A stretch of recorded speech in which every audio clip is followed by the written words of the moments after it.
अगर आपके पास birth certificate यानी कि जन्म प्रमाण पत्र नहीं है तो फिर आप समस्या में पड़ सकते हैं, क्योंकि सरकार अब the registration birth and death amendment bill 2023 के अंतर्गत अब इस डॉक्यूमेंट को सिंगल डॉक्यूमेंट बनाना चाहती है, जिसके अंतर्गत सभी देशवासियों के पास अब जन्म प्रमाण पत्र का होना काफी जरूरी है। आज से 10 साल पहले जब आधार कार्ड एक आईडी के रूप में नहीं था तो उस टाइम जन्म प्रमाण पत्र, voter ID card, PAN card, इस प्रकार के जितने भी डॉक्यूमेंट्स थे उन सभी डॉक्यूमेंट्स को काफी वैल्यू दी जाती थी और सभी के पास ये अवेलेबल भी रहते थे। लेकिन जब से आधार कार्ड को एक आईडी के रूप में देखा गया है तब से जन्म प्रमाण पत्र का किसी को पता ही नहीं है और लगभग आज की डेट में बहुत ही कम लोगों के पास एक परफेक्ट जन्म प्रमाण पत्र है जिसमें उनका नाम, डेट ऑफ बर्थ और पता और फादर नेम, मदर नेम बिल्कुल करेक्टली पड़ा हुआ है। लेकिन मैक्सिमम लोगों के पास आज की डेट में जन्म प्रमाण पत्र मिलता ही नहीं है। The registration birth and death amendment bill 2023 के अनुसार आप सभी के पास जन्म प्रमाण पत्र होना चाहिए जिसमें आपकी जो डेट ऑफ बर्थ पड़ी है और आपका जो नाम पड़ा है, आपका फादर नेम, मदर नेम और आपका एड्रेस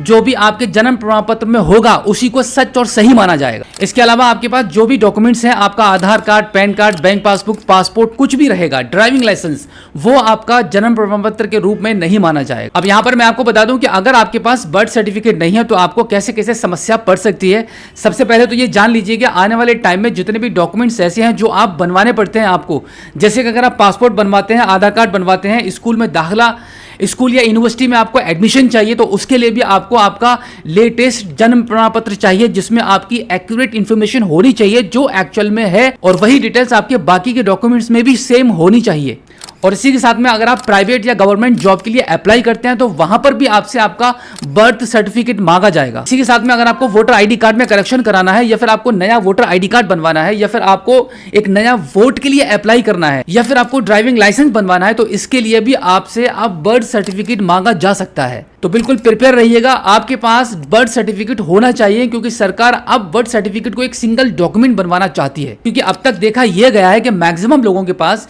जितने भी मल्टीपल डॉक्यूमेंट्स हैं उनमें सभी में डिफरेंट डेट ऑफ बर्थ होती है और अलग अलग नाम होता है। नाम भी बिल्कुल करेक्टली एक जैसा आपके सभी डॉक्यूमेंट्स में नहीं है, तो वो भी आपको एक चिंता करने वाली बात है। आपके पास अभी ऐसे जितने भी डॉक्यूमेंट आईडी प्रूफ के रूप में हैं जिनमें अलग अलग आपकी डिटेल्स पड़ी हुई है तो उन सभी को आपको एक जैसा बनवाना होगा और उससे पहले आपको यह तय करना होगा कि आपकी डेट ऑफ बर्थ क्या है, आपका करेक्टली नाम क्या है, आपके नाम में स्पेलिंग सही से क्या पड़ी हुई है, आपका फादर नेम, आपका एड्रेस, आपका जन्म कहां हुआ था, ये सब आपको पहले से तय करनी होगी। उसके बाद आपको आपका बर्थ सर्टिफिकेट बनवाना है। अगर आपके पास बर्थ सर्टिफिकेट अवेलेबल नहीं होता है तो सरकार के नियम के अनुसार आप कभी भी समस्या में पड़ सकते हैं। तो इससे पहले आपको या आपके फैमिली के किसी भी सदस्य को बर्थ सर्टिफिकेट को लेकर कोई भी समस्या हो तो तुरंत इस दस्तावेज को बनवाइए और फ्यूचर में आने वाली किसी भी समस्या से बचिए। अगर आप घर बैठे ऑनलाइन जन्म प्रमाण पत्र बनवाने का प्रोसेस जानना चाहते हैं तो आप हमारी इस वीडियो के कमेंट सेक्शन में लिखकर भेजिए। हम अगली वीडियो में डेफिनेटली इसका पूरा